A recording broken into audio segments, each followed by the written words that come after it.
ہو، جیسے آگ پانی ہوا ہے۔ حاجیات وہ ہوتی ہیں جس کے ذریعے آپ آسانی ڈھونڈ لیتے ہیں، آپ موٹر بائک پہ جاتے ہیں، آپ کار پہ جاتے ہیں، آپ ہوائی جہاز پہ جاتے ہیں۔ تعیشات وہ ہوتی ہیں جس کا مقصد صرف اور صرف عیش پرستی ہے۔ دیکھنا یہ ہے کہ اسلامی نقطہ نظر سے یہ ضروریات میں سے ہے، حاجیات میں سے ہے، یا تعیشات میں سے ہے۔ میں اس سوال کو دوسرے انداز میں موڑ کرتے ہوئے میں موڑ کرتا ہوں مفتی محمد شعبان قادری صاحب کی طرف سے کہ آپ ہمیں بتائیں کہ نکاح کے مقاصد کیا ہیں؟ بسم اللہ الرحمن الرحیم۔ نکاح ایک پاکیزہ بندھن ہے۔ رب العزت جل وعلا قادر مطلق ہے، اگر وہ چاہتا تو انسانوں کو بھی بادلوں سے بارش کے قطروں کی طرح ٹپکا سکتا تھا، بالکل ٹھیک، اور اگر وہ چاہتا تو زمین سے درختوں کی طرح اگا سکتا ہے۔ لیکن اس مالک نے انسانوں کو حسین بندھن ماں اور باپ کے توسط سے اس دنیا میں پیدا فرمایا ہے۔ ٹھیک ہے۔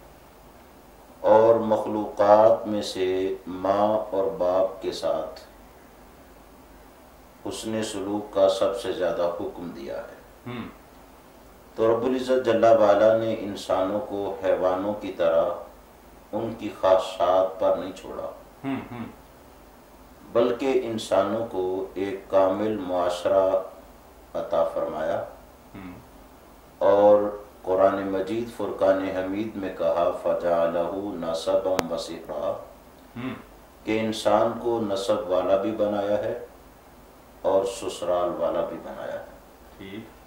اس کے ماں باپ بھی ہیں، بہن بھائی بھی ہیں، اور اس کے سسرال بھی ہیں، بیوی بھی ہے، اس کے بچے بھی ہیں۔ انسان اشرف المخلوقات ہے۔ اس اعتبار سے اس بندھن میں بندھنے کے بعد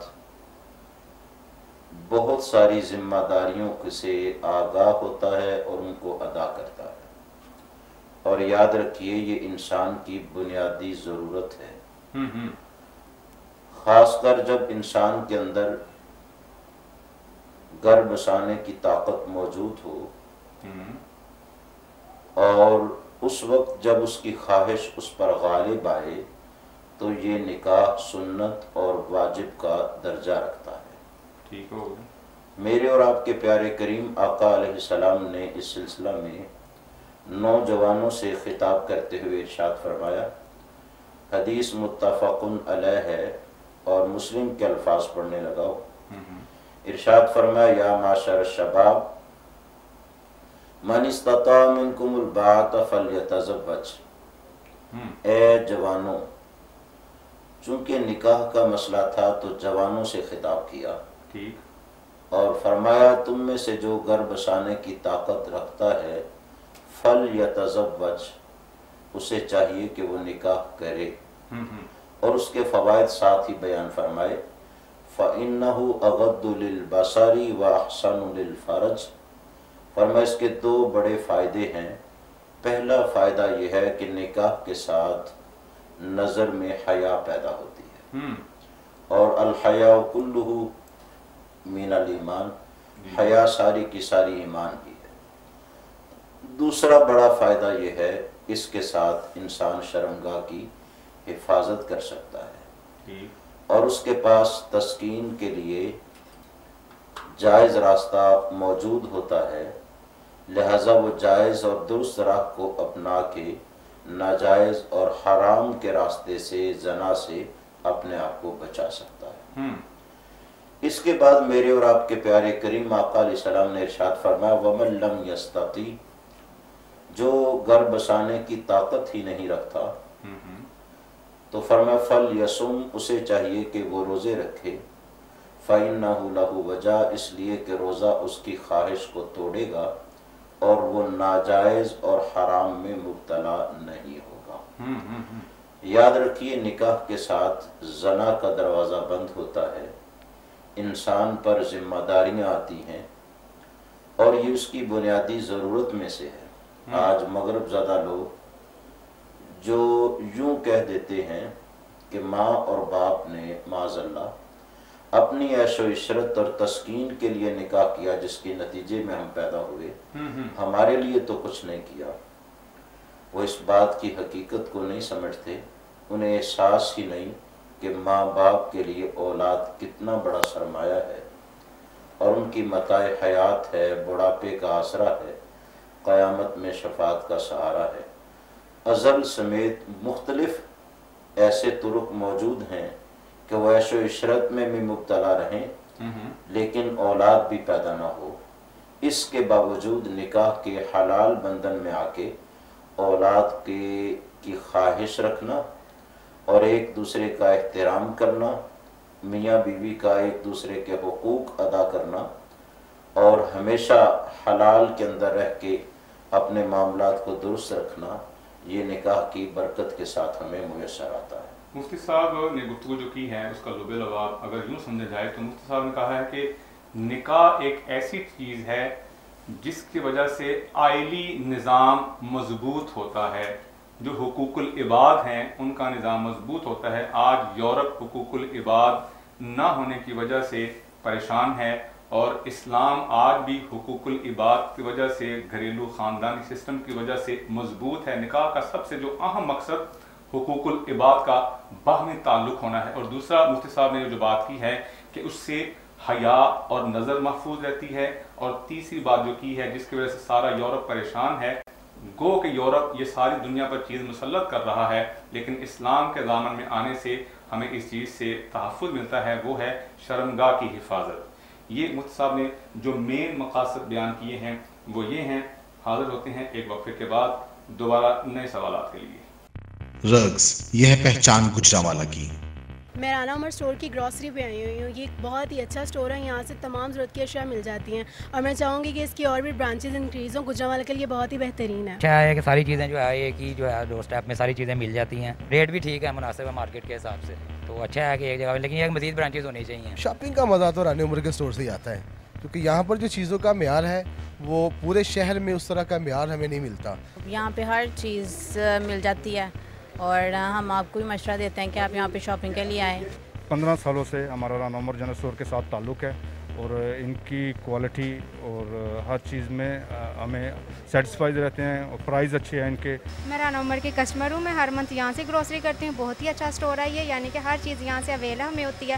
ہم جب بھی آتے ہیں رانا عمر جنرل اسٹور پر ہی آتے ہیں۔ میں دوسروں کو بھی کہوں گی، سب کو کہوں گی کہ رانا عمر جنرل اسٹور پر ہی آئیں، ادھر سب کچھ مل جاتا ہے۔ ایزی بھی رہتا ہے، ہمارے قریب ہے، اور بہت اچھی شاپنگ ہے، اور سب سے بڑی بات یہ ہر چیز یہاں ریزنیبل ہے۔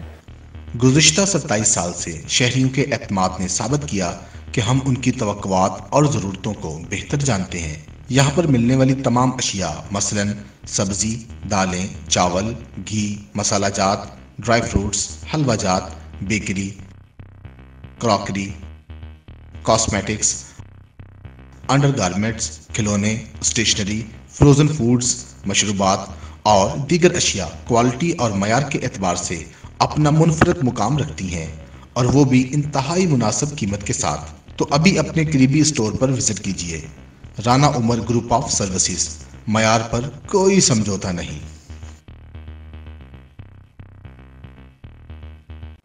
رگز یہ ہے پہچان گجرانوالہ کی۔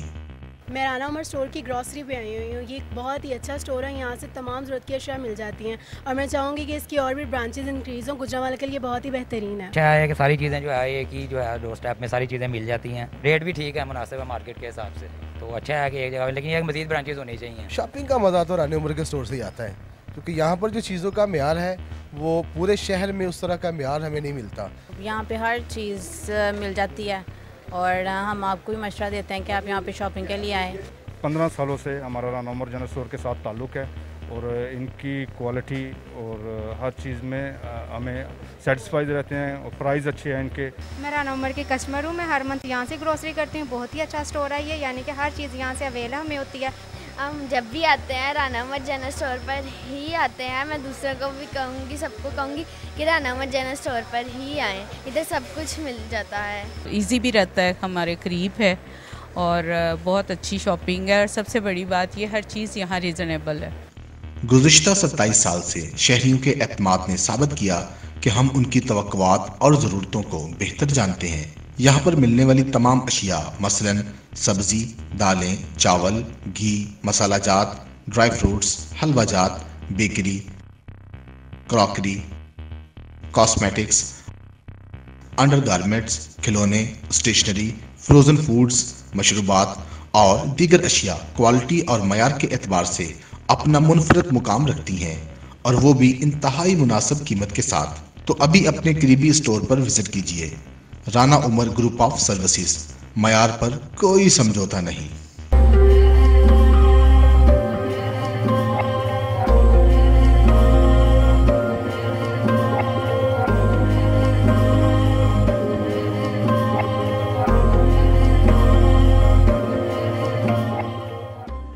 بسم اللہ الرحمن الرحیم۔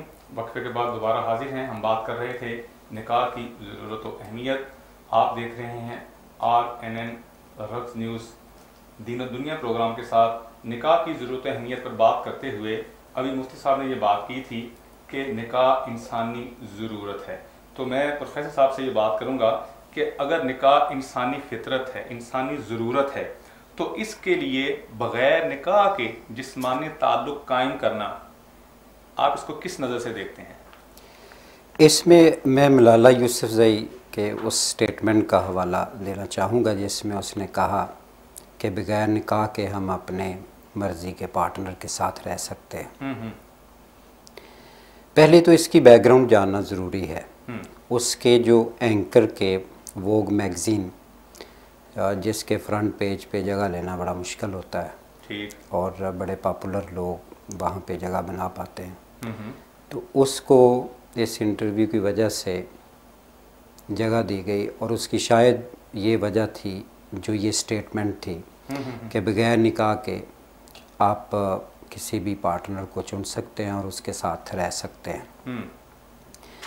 اس سے پہلے اس کو کویسچن تھا کہ آپ کا جو لباس ہے وہ یورپ میں بھی یہی ہے جو آپ وہاں پہنتی تھی، تو اس نے اس کو بڑا شاندار آنسر کیا کہ یہ ہمارے کلچر اور ہمارے مذہب کا حصہ ہے اور ہم اس کے مطابق یہ لباس پہنتے ہیں۔ یعنی وہ یورپ کے اندر بھی شلوار سوٹ اور سر پہ دوپٹہ لیتی تھی، کلچر اسلامی کلچر اور اپنا پاکستانی کلچر کا، اور اس کے بعد چونکہ وہ بڑے شارپ قسم کے اینکر ہوتے ہیں، اس نے اس کلاس فیلوز کے حوالے سے اس کو کویسچن کیے، اور اس کی جو آگے زندگی ہے یعنی شادی شدہ زندگی جو اس کی آئے گی اس کے متعلق اس نے بھی کویسچن کیے، اور اس میں سے جب اس کو چوائس پوچھی گئی تو اس نے اپنی پریفرنس یہ دی کہ وہ اپنے لائف پارٹنر کو چنے گی اور نکاح اس کے لیے ضروری نہیں، اور جو قابل اعتراض ہے اور کسی بھی لحاظ سے